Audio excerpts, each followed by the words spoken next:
Hello and welcome to TU Dublin Talks, episode 7. My name is Daniel O'Donovan and I'll be your host for this episode. And joining me today is Tadhg Branagan. How are you, Tadhg? How's things doing? How are you keeping? Not too bad. Yourself? Yeah, can't complain. Cheers for having me on. No problem. So do you just want to start off by introducing yourself to the people listening? So as I said, Tadhg Branagan. I was in ITB, but TUD now for 4 years since 2015. I was in same class as you, same course, sports management and coaching, and left there in May last year. And I'd say the week after I left, I was over in New York. Got a job working with Rockland GAA as a games development officer for a GAA club over there. So that sort of sums me up. I'm back in Ireland now for next while, obviously for the reasons everyone knows. So normality is a bit changed for me, but I'm back here now. But say that sums me up. Yeah, so as Tadhg mentioned, myself and himself were in the same year, studied and graduated together. Tadhg is one of the good ones. Obviously, you can see he's over in the States now, putting his degree to good use. And that's obviously one of the main reasons why we wanted to have him on today, just to show that there are different kind of pathways, career options that do lie beyond graduation for people who put in the work and want to really make some of it. So we will get to Rockland GAA, as you mentioned, is the club he's with now. But when you are home, who's the parish? Yeah, so locally it'd be Bridget to be my GAA club. So I'm from Castleknock there, and Bridget to be the one that I was always with. I'd say I was there when I was about 2 or 3 years old. My dad was heavily involved with them, so as soon as I could pick up a football or a slitter, I was down there and sort of kept it going. And as I'd say most people know, I'm mad into sport, but mad into GAA. So I've been with Bridges now for probably about 20 years. So that's going well. Like, I was happy enough there doing the odd little bits, camps and stuff, but playing junior hurling and football, I wasn't a great superstar. I was I'll give it a good junior player, not a superstar in the senior ranks.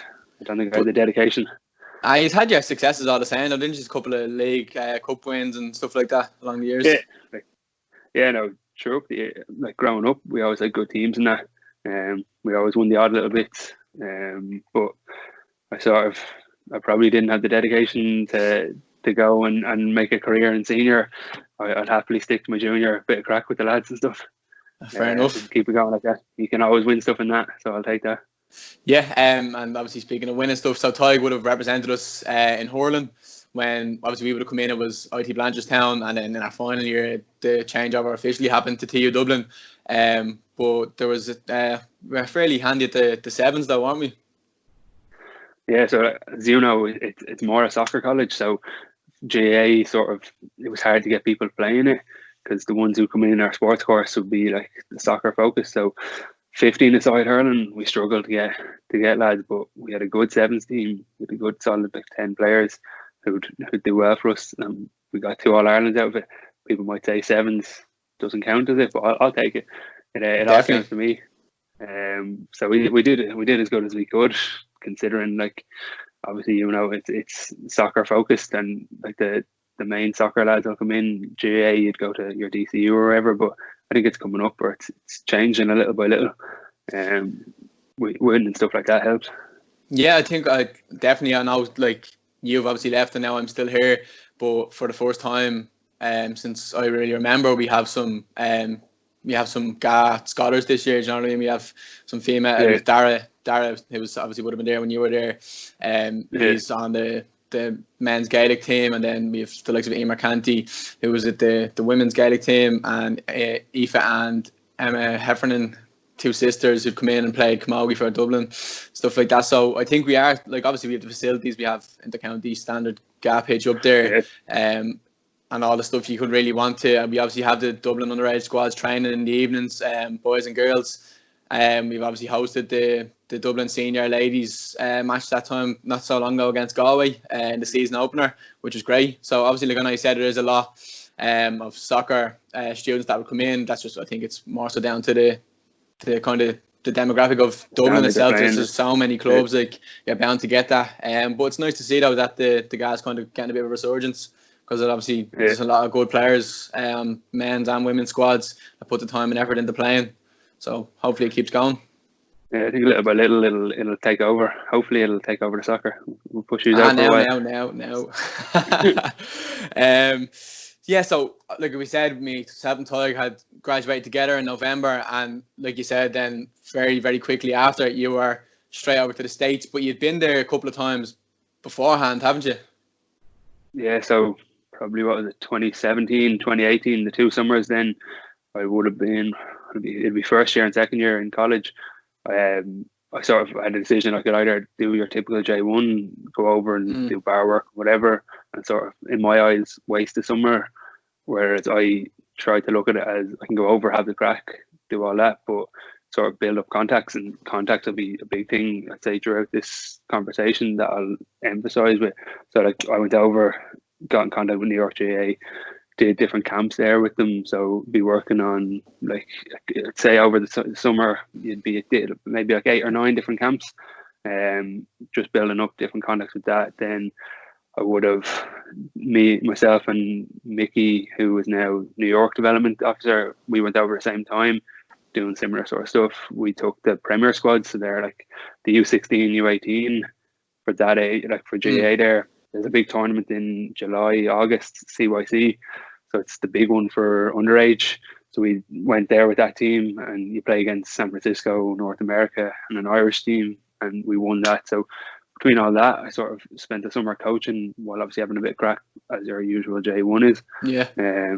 So I sort of, I wanted to spend a summer like away from college, enjoying myself, but also I knew down the line, like I can remember I think it was Denise's class, we had to write what we want to do when we're finished. And I think I put something like work in New York. So I had it focused in my mind that you got the buzz for it then. I wanted. Yeah. So, and I sort of said, if I go over there, I can make the contacts. Then it helped, and it did down the line. I'll talk about it later with Rockland. It helped knowing people there. It was an easy transition sort of thing. I know, because I'd seen like that, like you'd be putting up stuff saying like it was a great summer and stuff, and then you went over again for a second time and had an even better time again. So obviously, like the place really made an impression on you. Yeah, like, it helped. My sister lives over there, so I could go over there, stay with her, save a bit of money, so I wouldn't have to be paying out for accommodation. Yeah. And rather than just do my part-time job here, I was getting pretty much the same to go over there, because I wasn't spending money on accommodation and that. So I sort of, it was a no-brainer. Like back then, and probably in first year, I was maybe a bit reluctant. I was like, not that I wasn't confident, but you're going to a completely new place. Yeah, young as well. Like. Yeah. So the second year, obviously, I knew most of the ones there, so it was sort of a seamless transition. So as the years went by, sort of it got a bit easier, and it probably got a bit more entertaining the second year when you knew. And obviously, you're playing ball over there with them, hurling football every weekend during the week, so you're having to crack at that side of it as well. So like I know you'd said obviously about having a bit of crack outside the coaching and doing your work, but what did you find like over there? Obviously there's a different sort of culture, and the kind of lifestyle over there is, I'd say, be very different to what we have here. Can you just explain a bit about that? Yeah, well, like the playing side of it it's completely different. So you'd play over there, you'd have a match in Gaelic Park there, and it could be 30-degree heat. It's a Sunday. You might have it like 12 o'clock in the afternoon, and there's one cooler of water, one cooler of beer. Straight away after there, like you wouldn't get it. This is like junior level. You wouldn't get it here. Everyone would leave. You'd go back to your house and you wouldn't really talk to people there. There you'd spend the day. There'd be matches on the whole day. You'd spend the day there. And then in terms of like the coaching side, the culture there is like win. Everything. So you could be an under 8. They want to get a win in. Really? So, yeah. So that's it's. I'd say it comes from the other sports, like the American football, and that a lot of them bring it through that. So the coaches who were there now and who were there previous have always been trying to sort of, obviously you want the winning, but like you want to get them progressing to play adult level, because it's very hard over there for them to play adult. Some might be going to college in Texas or something. It could be a 10-hour flight away, so they give up the sport. So like the Fela, which is under 14 level, that's like the pinnacle for a lot of them. So winning at an underage level is a big big thing for them, but we'll try and sort of change that. Yeah, I think obviously you'd say like that it's win-win-win. I think I've even spoken about that kind of in other episodes with the likes of Jamie and Dan McKenna and Collie, two of our soccer players, that I think not that the winning is important, but having kind of the desire to want to win is kind of an important part of it. But then obviously, like you're saying about culture, and we come from a background where when you're younger, it's, well, depending on your coach, like some now obviously would emphasize winning, but a lot would be more so on obviously development and stuff like that, and trying to like get the fundamentals right. So would you have had to kind of adapt at all to their winning mentality, or did you kind of bring your own into that, do you think? I'd say I went over with the thought in my head, when they get to like 16, 17, they tend to drift off and don't play senior. So in my head, I was like, well, I'm going to change that straight away, try and push it in. But soon you sort of realise it's going to be a long process. You have to sort of get on board with their winning ways and like take it as it is, but try and just little by little encourage the more long-term development of the players. And hopefully then, like here, to play for a senior for your club is the pinnacle. That's what you want, or with your county.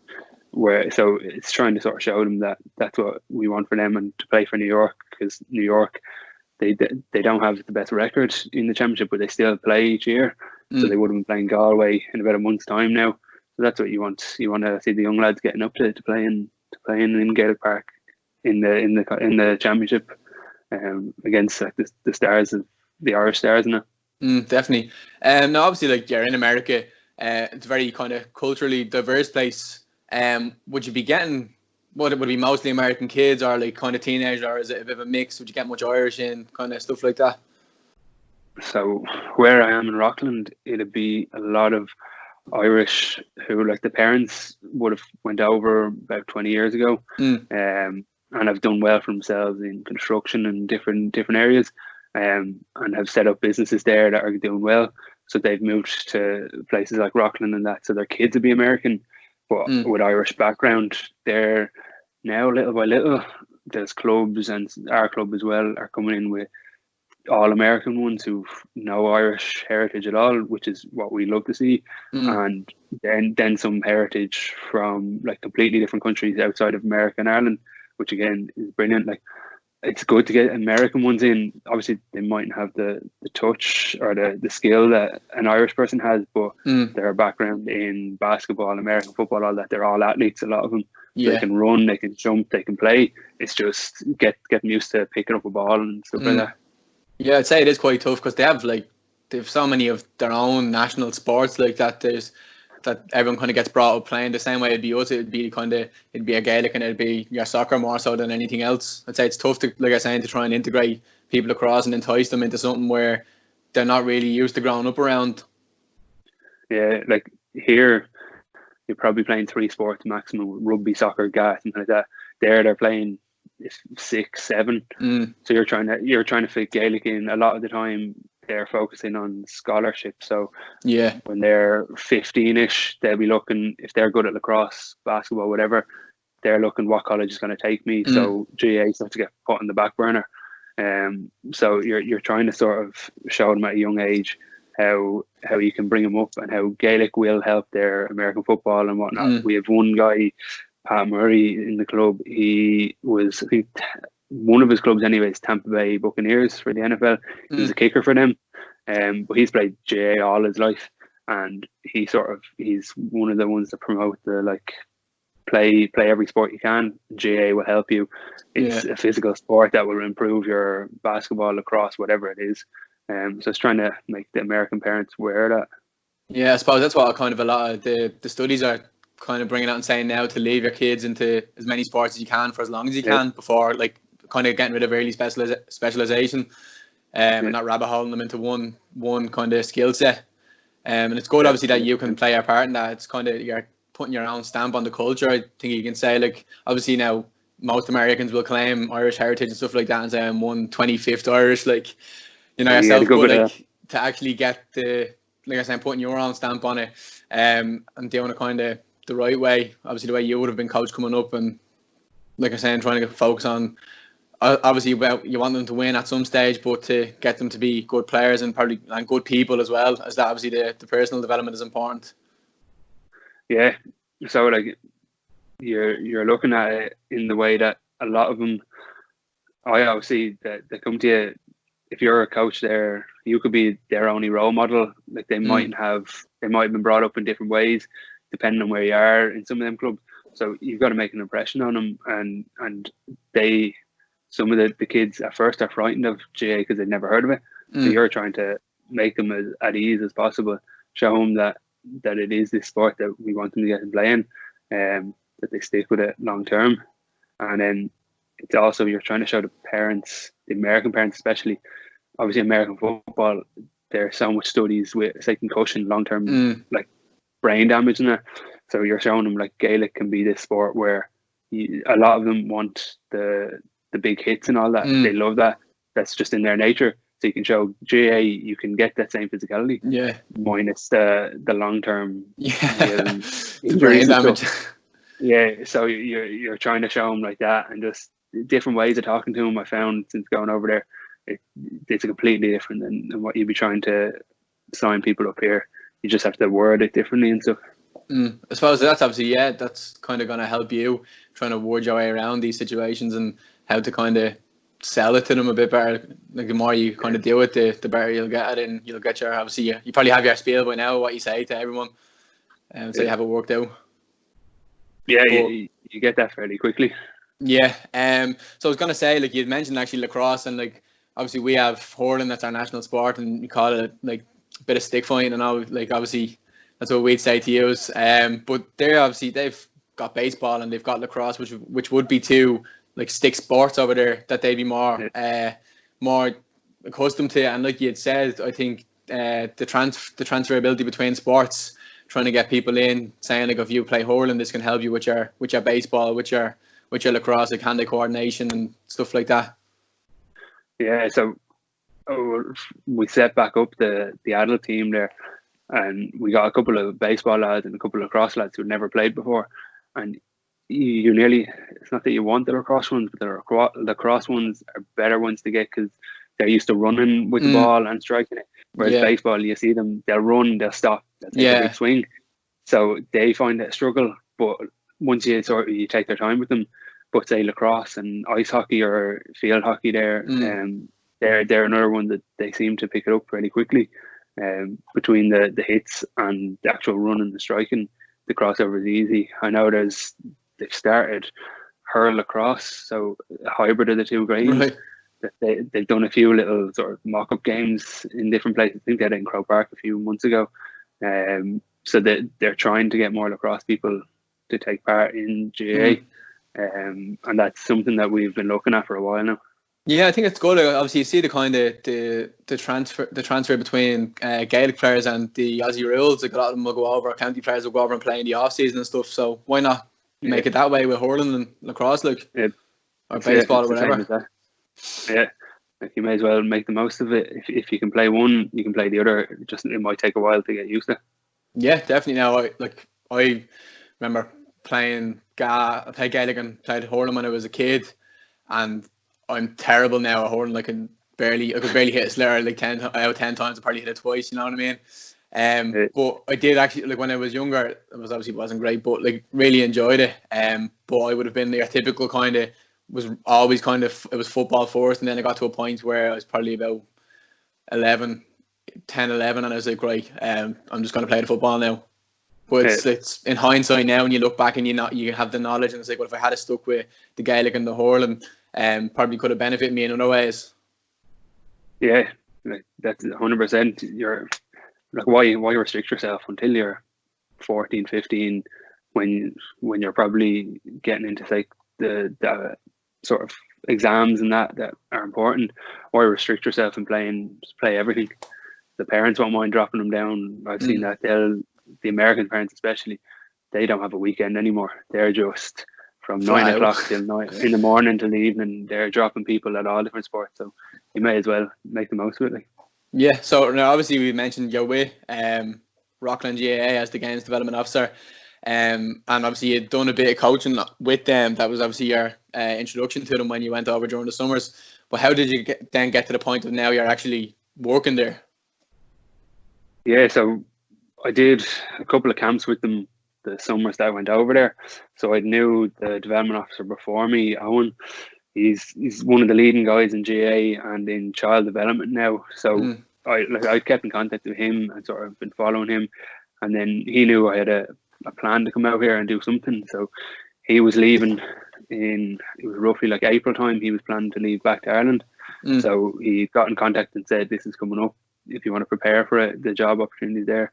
And he helped me along the way. He was able to show me sort of some of the stuff that they were doing beforehand. So I had a bit of inside knowledge on how the club runs and different things. Yeah. So that was a big help. What I was saying earlier with contacts in sport, I'd say it's in every sport, but GAA especially, it's a lot of who you know.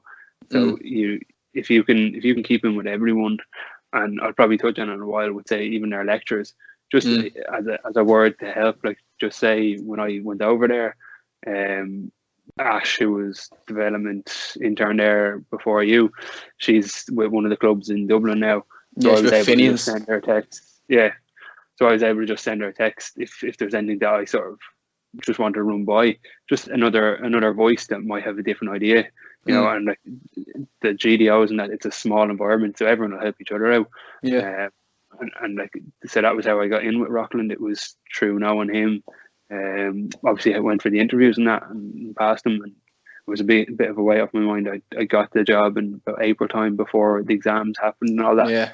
So I didn't have to worry. I knew what I was doing after college. Yeah, that's huge as well, because obviously being in the Shields, I knew I wanted to do this job, but obviously it's nothing set in stone. You're not guaranteed it. Like obviously you apply and you hope that you get it. But I didn't, like obviously I wouldn't have known until after the exams and stuff like that. So I was kind of going out with the idea. A lot of people are kind of like, well, what am I doing with myself now? I'm finished the degree and I don't have a job to walk straight into. But you had that peace of mind, which was really good. And I think that's a credit to the work you've done outside of college. And obviously you're saying building up contacts and keeping in touch with people and even asking people for advice, like you said, like throwing people a text.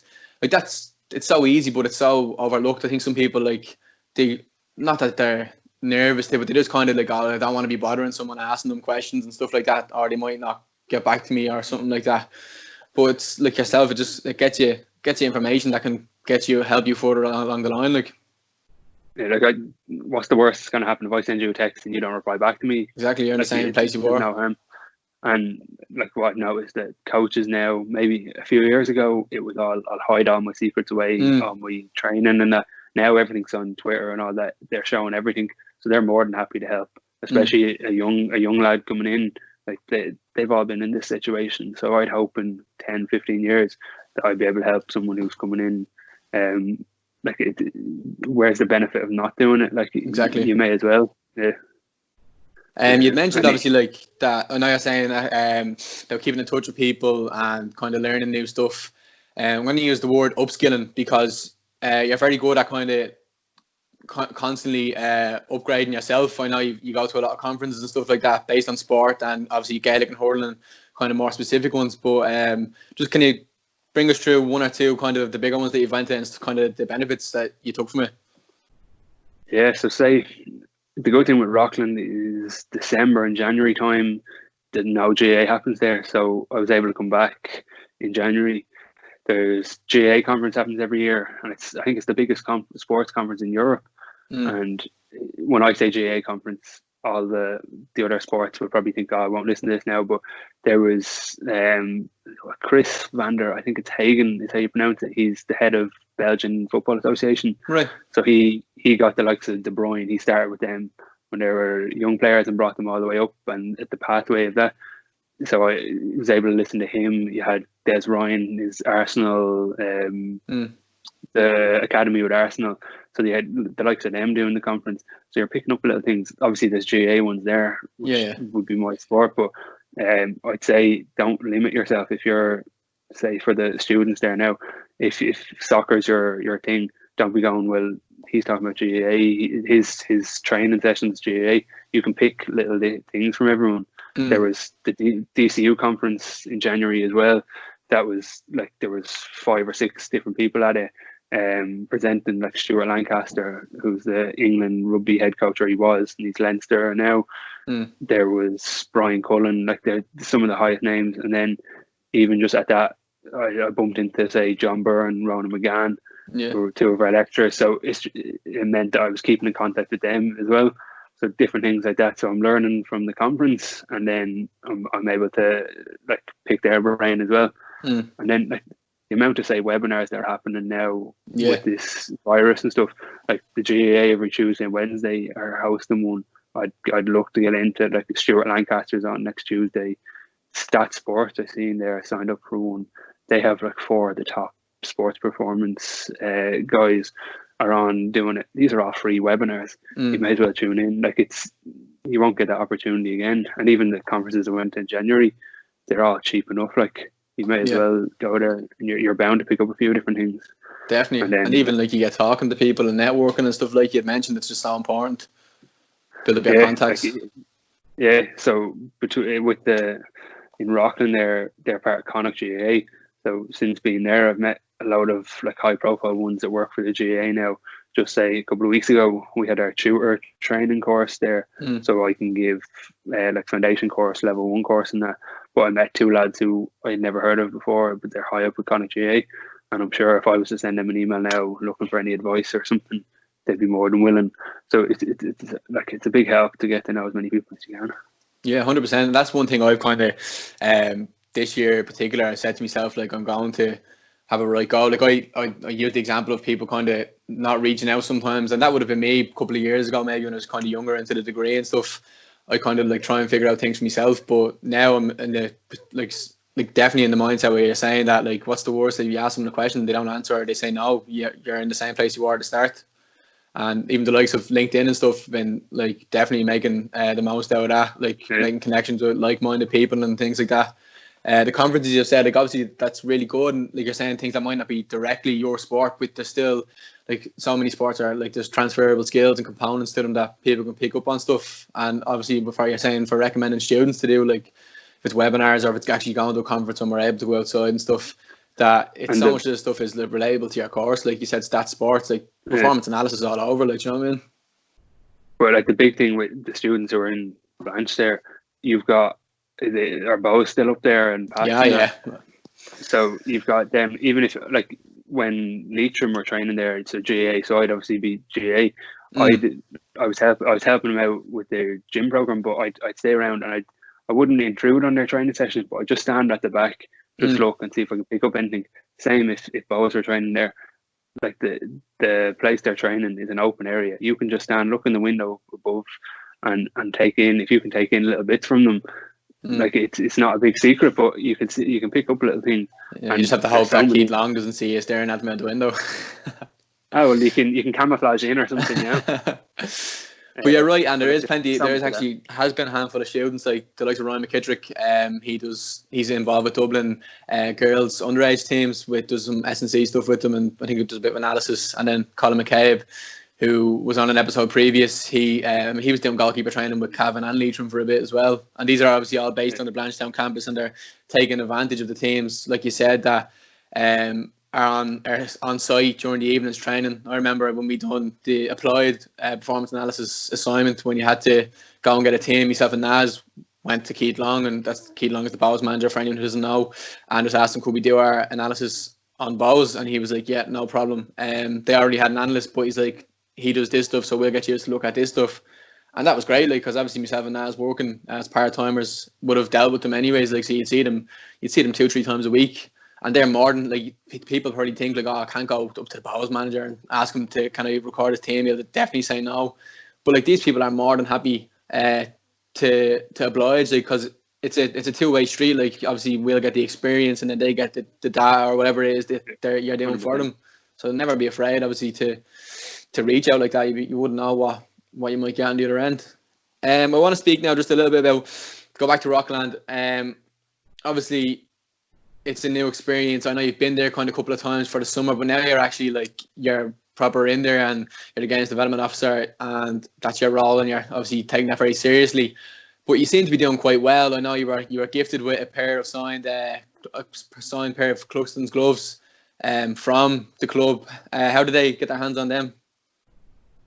Yeah, so the club's quite it's not that they don't like Dublin, but there's not many Dublin people there. There's only a few, so it's more Kerry ones. So one of the lads from Kerry had got them, so we were doing a presentation for the kids at the end of the year, sort of award thing. So I was giving out the awards or calling people up, and then he came up he took the mic and said, "Just have to say this." Just said thanks for the help this year so far and stuff, and gave it to me. And it's rare that I'm sort of caught unaware, but that time I was. So like they give me a bit of stick, the sort of the Kerry and the northern boys, but they're good. They're a big help. All the ones there, they take you in like you've been there for years, which is one of the big things about the club. Like it made it easy to go over. You're going over to a completely new place, but I was able to sort of slot in seamlessly. You know, the work was a bit harder. Obviously, it's a completely new job in that, but other than that, like the actual just environment there, they made it very easy to slot into. Yeah, I think that's a really nice gesture as well. It's obviously, especially for a Kerry lad, to try and give a Dublin players gloves to someone and not burn them. I'd say you paint them to give them, but but that obviously just shows like how well you really are doing over there, and that they value the effort and the work you put in. Because obviously we'd see like from stuff, I know you're not the biggest social media man, like posting stuff all the time, but like when you do be posting things that you can see the place is doing well, and it's obviously not easy what you're trying to do. You're saying integrating a new sport when there's so many already there. But when you're not, so you're games development officer, you do your working hours, but when you're outside of work, what's life like? So it's fairly quiet. Like where I am, it's like upstate New York. It's about 40 minutes from the city. Okay. Like where I spent the previous 2 summers was Woodlawn. So most people know Woodlawn if they've been to New York. It's the Irish area, so that's the party central.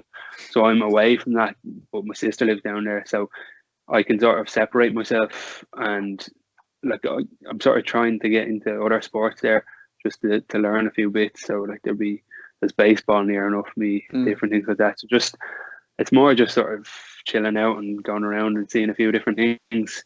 Like if I can at all, I'll come back here in the downtime. So like August, there'll be a free month in August and that. Other than that, you're fairly go throughout the year. Like summertime, I would have been flat out now if I was back over there. It would have been sort of a mental couple of months. So like your downtime is just sort of relaxing, and obviously have a bit of crack every now and then, the weekends and stuff. Yeah, and have you been to see all the main sites? Have you been to see the Statue of Liberty and stuff like that? I did that the first summer I was there. I got that out of the way. There's only so much of the city you can take. The hustle and bustle there, you're just bumping into people left, right and centre. Really, yeah. But I try and get into whether it be concerts or Mick Conlon was fighting there on Paddy's Day. We were meant to go to that, but that got cancelled. So little things like that I try and get in for. But just the sightseeing stuff, I've done my time there. Fair enough. Yeah, I've seen it all.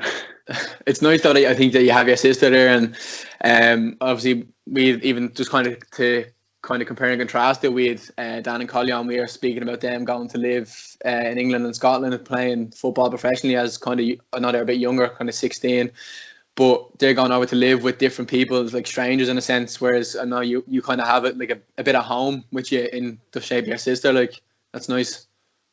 Yeah, no, it's a help. And my uncle's sort of 40 minutes away as well, so between the two of them I wouldn't have a problem there. But then, like I was saying, everyone helped me settle in there, whether it be the landlord who I'm staying with, was anything I needed, he'd be able to help straight away. And just as soon, I think I landed there whatever time, and then got collected and dropped up to the house and dropped my bags in the house, and someone collected me to go off to their house for something to eat straight away. So like you were made at home as soon as you landed there, which is a big help for like a young lad going over there to a completely new job. And you're sort of inside, you're panicking, you're like, well, what if I can't do this? I haven't done this before and that, but they make it at ease straight away. Yeah, that's it. Like you mentioned they're still being fairly young. What were you when you actually left, like, to fully go over? So I just turned 23. Just turned 23 there. It was like a week after my birthday it went, so just turned 23 going over. And that is obviously, now we're talking like comparing to like being 16 and going to England to play football, or it's 23. It's still so young to go to like such a enormous country, like something that's like you're saying, even like the size of New York compared to Dublin. And Dublin is obviously our hustle and bustle, but it's nothing compared to like what would be over there. And I'm sure there may have been some tough times, but I was wondering, would you be I know like everyone's kind of making you feel welcome, which is fantastic, and you have your sister and your uncle who are close enough by, but do you ever have times and where you're kind of missing home a bit? Yeah, there'd be a good bit of time, like say just simple things like the All Ireland be on. You'd be seeing lads out pictures and stuff, and you'd obviously want to be back for that. But it's a help. Say August, as I was saying, you have a free month in August, so I was home there last August for that. I was allowed to go home for graduation, and then I was back in New Year. So there's a lot of times you can go home, and it sort of breaks things up. I'd say if I was there year in, year out without going back, I'd find it tough enough. Like obviously you'll have your days where it's tougher, but it's not too bad. And Skype and all that, you'd be grand. Yeah, suppose the little infrequent trips are nice. Like, so we've kind of covered a lot of stuff about being away. I know we talked a bit about college, but so for the people listening to this that do obviously the sports management and coaching course, be them first, second, third or fourth years, if they haven't done all the modules yet, they know what's to come from them. But how have you kind of applied what you've learned in the role you're doing now? Yeah, so like when I was in college there, and I'd say there's so many of the students there now are probably like, why do I need this certain topic? Just say accounting or something. Well, what's the point in doing it? And I was of that mindset. But since starting over there, it's all come together, like all of them. Just say, like, whether it be, so my role, you have to do events like camps, different things like that. You'd be in with the schools, coaching, you'd be doing admin, like emails, accounting, social media and that. So whether it be from your accounting days in our module there, it could be sports marketing that we did. It could be the schools coaching we had there. Like when I went over there, I sort of got not a shock. Like we did the skills coaching in college, but you're in an environment where there's probably two other helping you, and you have a small group of kids. Where this, you're thrown in with 25 kids, American kids, who some of them have never heard of the game, and you go in with a set plan, and it goes out the window after 2 minutes because you're like, Jesus, I need to change this completely. But you've got that base of a little bit of coaching there with say John Byrne when we did it, and Val back in the day.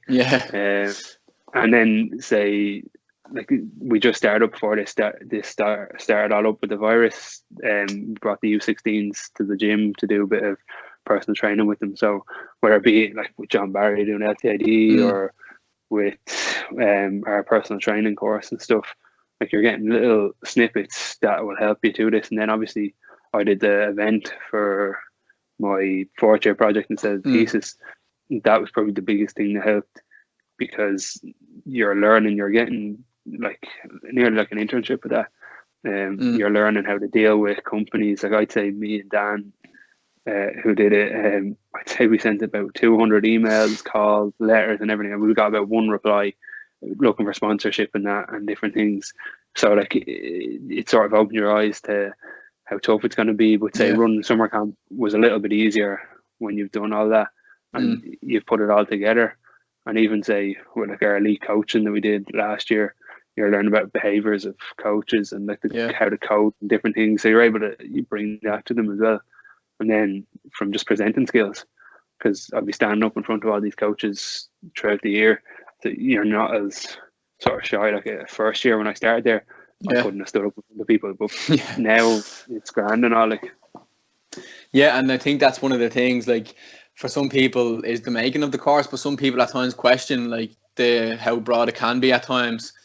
But people obviously do need to understand as well that sport these days is a spectrum, and it's not just your physical stuff anymore. Like you're saying, you've accounting and you've stuff like that, and the kind of admin skills and stuff I would have kind of had to come accustomed to this year, similar to yourself, with being able to do accounts and being able to do like PowerPoint presentations and doing personal training and stuff like that. You really do use a lot, if not nearly everything, depending on what your role is. Obviously the one that myself and Tiff are in now, coming straight from the degree into that, you'd expect it to incorporate nearly all the stuff, but like you've gone to a completely different role now and you're still doing a large amount of what you've covered, and there's nothing to say that something that you haven't done yet you might end up doing in the future. If it might be sports psychology, something like that, that might end up being incorporated into Rockland GAA in the future. And then if it is, sure, you've the experience there already, a little bit to kind of work off. Yeah, and I'd say to students, if they're in there now, I try think of their future, of what they want to, because if you go in first year and or in second or third, whatever you're in now, and sort of don't know what you want to do afterwards, you'll find the course probably a lot harder, because you'll be like, well, what's all this sort of accounting, coaching, what's all of it got to do?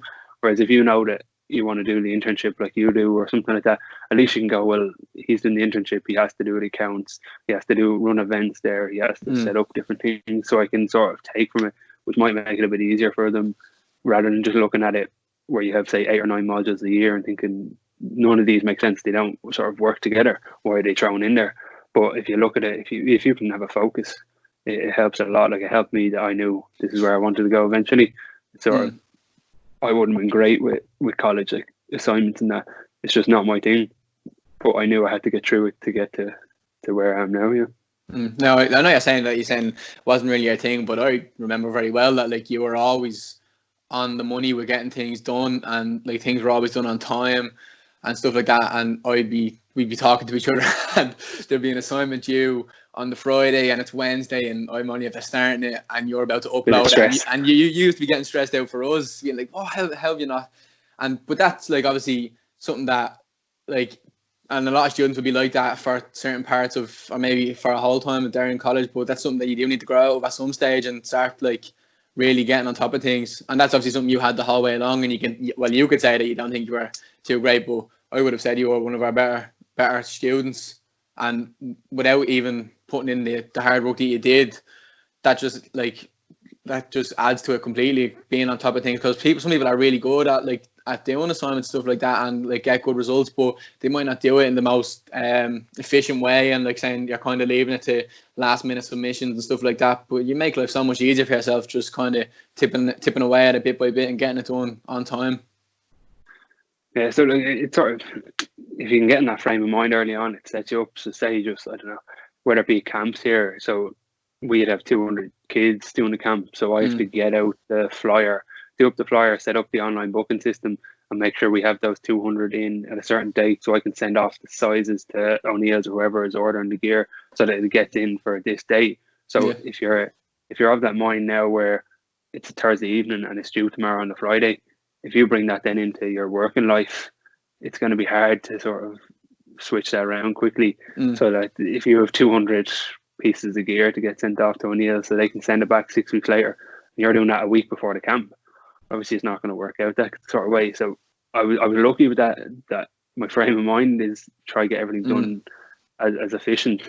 But like that's the one thing I'd say to the ones who are listening, like, who are actually students now, is try and just get in there. And I know it's going to be tough when they're probably at home doing online lectures and that. It's probably even tougher than what we had it. So I don't envy that sort of thing. Yeah, we got out at the right time. That's for sure. Yeah, I know we've been speaking before we'd recorded this, and I know, and I've been speaking about you going to conferences and looking at webinars, stuff that you do look to get still kind of like constant learning and development through external sources. But do you have you anything? I know you like to read and stuff and listen to podcasts, other ones. Is there any ones that you would recommend to people who are coaching, or if it's in any form of stuff that you listen to or read that might help? Yeah, so obviously I'd love to read a bit more, but I don't soak in the information too much. But podcasts and like YouTube videos and stuff would be my sort of thing. So the coaching bubble, it's a podcast series. I don't know if you've seen it or heard it. Yeah, I've seen it on Twitter. I follow it. Yeah, it's one I'd listen to. I'd say there's probably about 14 episodes now. But it's Stephen Beaton runs it, so he's a lecturer in DCU and he's done a load of journal articles and stuff. And he's great for that. But you're learning from every sport and everything. So they're very good. And there's Off the Ball, Stuart Lancaster, who I was talking about, the rugby lad.